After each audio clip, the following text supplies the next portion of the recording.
Prakriti Sofat is Barclays Capital regional economist, presenting us with possibilities as she joins us now from Singapore. Prakriti, thanks very much indeed for joining us. Well, you know, what do you make of what's going on? Again, we actually draw a big brushstroke here.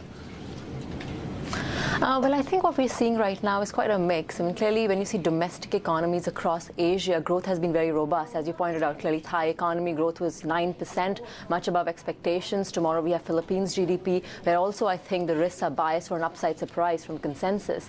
But at the same time, external risks and uncertainties remain. I mean, data out of the US continues to disappoint, and that is going to keep policymakers a little bit cautious, I think.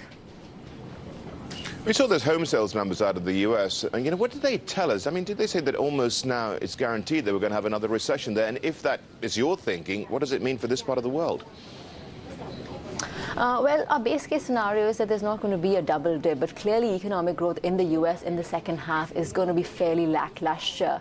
Now, slower growth in the US does mean that exports are going to moderate across Asia in the second half of this year, but I think exports is not the only story. The key drivers for economic growth in Asia in the first half have increasingly been domestic demand. Private consumption and, importantly, investment across the region has been picking up, and we think that that should continue, providing some buffer to slowing exports.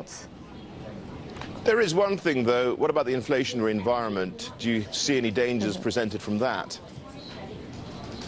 I think inflation currently remains very benign. I mean, we've seen this in Philippines and a number of other countries, but clearly risks are there. For one, food prices across the region are beginning to trend higher. Rice prices we've seen have picked up, palm oil prices are higher, and even soybean. So that can obviously feed in. And wheat prices is something which we have spoken about earlier as well. Food makes up nearly 35% of the CPI basket across the region. So there is a risk that those feed into headline inflation. But on the energy side, oil prices remain very contained. So I do think it's a balancing act between the two of them. And core prices, yes, are rising, but not at a very, very rampant pace. So overall, I think inflation would gradually rise going ahead, but not dramatically so. Prakriti, though, I mean, if we look at it and see what the central banks across this part of the world have to do, it's a danger they could cut off growth. And that's got to be something they're looking at very carefully. Well, I think when we're seeing central bank behavior, for example, you know, we've seen Malaysian central bank already hike rates by 75 basis points. India is another central bank which has tightened. I mean, clearly for them, for India, they were reacting to growing inflationary pressures. And in case of Malaysia, it was largely to create a buffer in case things turn untoward later in the year or into 2011.